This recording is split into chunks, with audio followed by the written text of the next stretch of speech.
Hey there, welcome back to my channel, or welcome if it's your first time here. I'm Fionuala and I live, work, and garden in Zone 9B, specifically the beautiful countryside outside of Petaluma, where you can most often find me at Cottage Gardens, a lovely nursery garden center that is just beautiful right now. This is the channel where we explore everything green and growing, flowering and flourishing.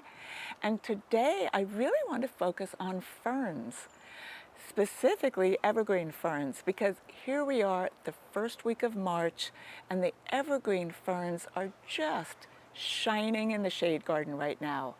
They look spectacular, highlighting the flowering hellebores, the camellias, the primroses, the violas, and the pansies. And the evergreen ferns really make a fabulous backdrop for everything you've got in your shade garden. So let's talk about ferns in general for a second. What does a fern need? Ferns like shade, either all-day shade or half-day shade. So part shade in a fern's case means no afternoon sun whatsoever. So you want a nice shady spot that gets no sun at all past noon, but morning sun is quite often okay.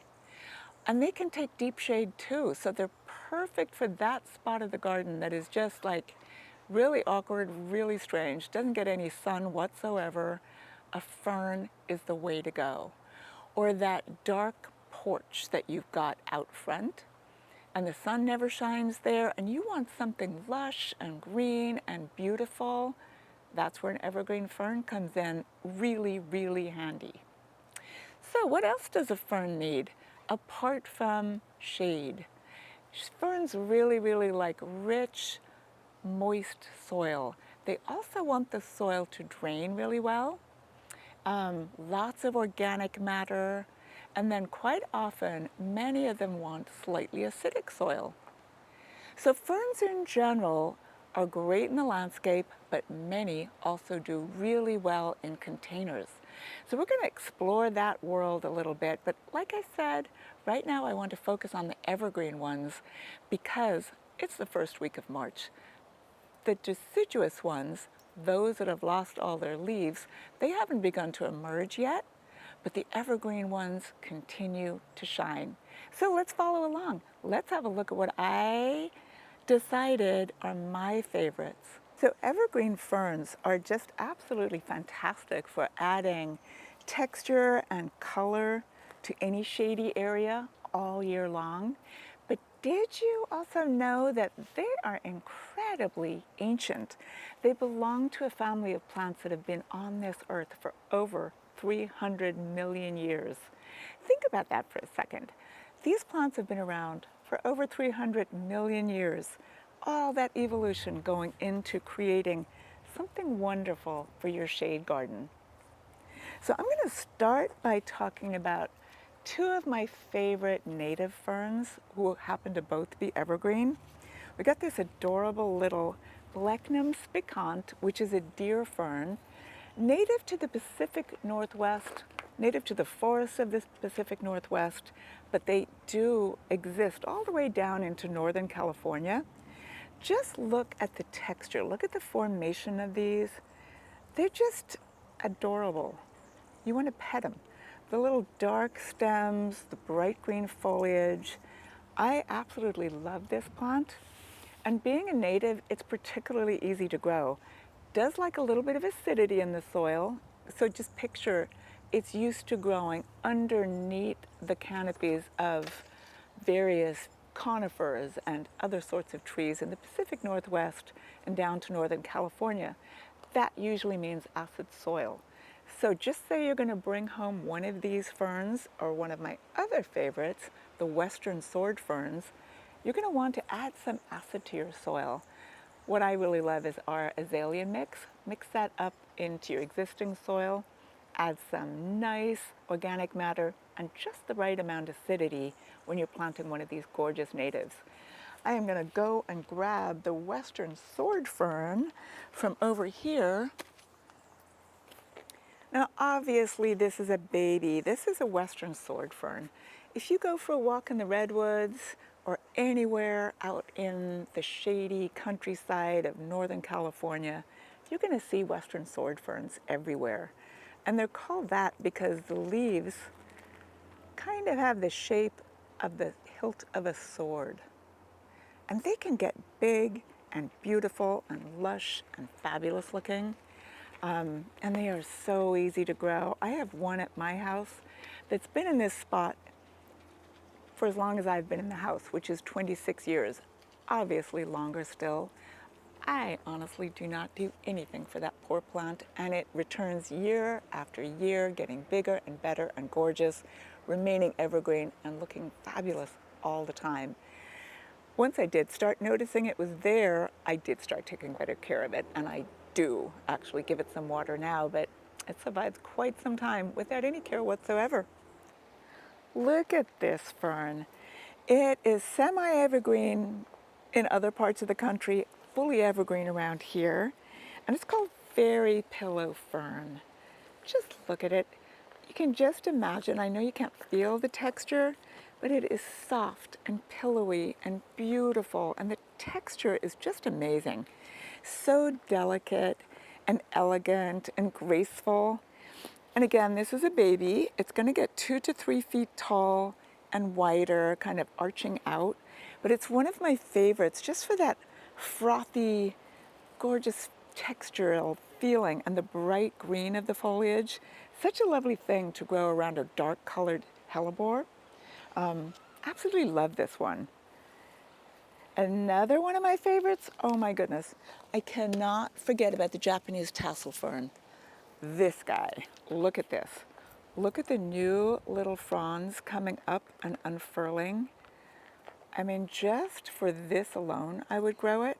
And for the interesting stems that have these really dark colored fuzzy bits. I can't think what the other words are. I've got allergies right now, so forgive me for like wiping my eyes. I'm not crying. I've got allergies. But look at this. You have deep green fronds, beautiful darkish stems that have this great texture on them, fabulous new little fiddleheads coming up. And this guy is absolutely amazing. It stretches out to about 3 feet, very reliable, very easy to grow, relatively drought tolerant, at least as far as other ferns are concerned. Honestly, it's probably my favorite go-to in a shady landscape because it just is so darn easy and highlights anything that you grow with it. And it really does stay evergreen forever. Another one I really, really like, where did I put it? This is an amazing, the baby version of a Brazilian tree fern called volcano. It is another blechnum related to my deer fern over here, and it's called volcano because look at this new growth. Look at this. So late winter, early spring, all the new growth that comes out is this absolutely amazing russety color. As those leaves mature, they turn dark green like these ones, and with time, this actually grows a short trunk and grows up. And it's totally hardy around here in zone 9B. It can go down to like 25 degrees. I'm gonna hide behind this one. I really love this. Irresistible. I mean, look at this. Fabulous. So I've also got regular tree ferns. Tasmanian tree ferns do really well around here. They are gorgeous. When they're fully grown, they get right up there. And if you've ever been to Tasmania or into New Zealand, where the forests are actually ferns, oh, it's just the most amazing sight. Why I bring them in every year. I really, really love them. Ferns can also work very well indoors. See this little cutie right here? This is a mother fern. And it's called a mother fern because as it matures, little baby ferns start appearing, little fernlets, the foliage start appearing along the bigger leaves. There's none on it right now, but there's a lot going on with this sweetheart of a fern too. When the little fiddleheads unfurl, you've got that. exciting thing to look at, but they're really good indoors. All ferns like regular water, of course, that includes the indoor ferns that you're going to grow. So if you're a kind of a neglectful houseplant person, maybe steer away from the ferns. But if you're the type of person who really likes to take care of your houseplants, you like to water regularly and fuss a little bit, this is a great plant. Plus it's a lovely one in general just because it's called mother fern. I really, really like it.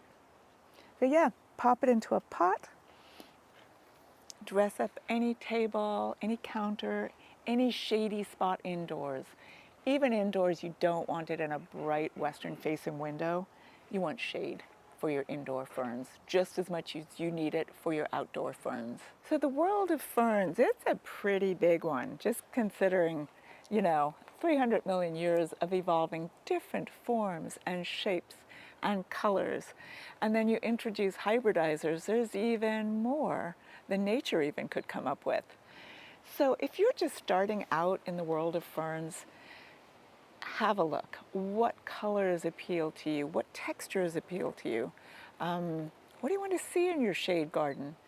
Make sure you have shade for a start before jumping into the world of ferns. You really want to make sure there is no sun shining on this particular area in an afternoon. Makes them perfect for those spots in the garden where really not much else is going to grow.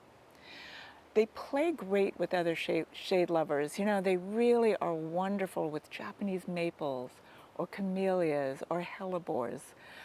So many heucheras, they look so good, contrasting with a bright color coral bell. Amazing.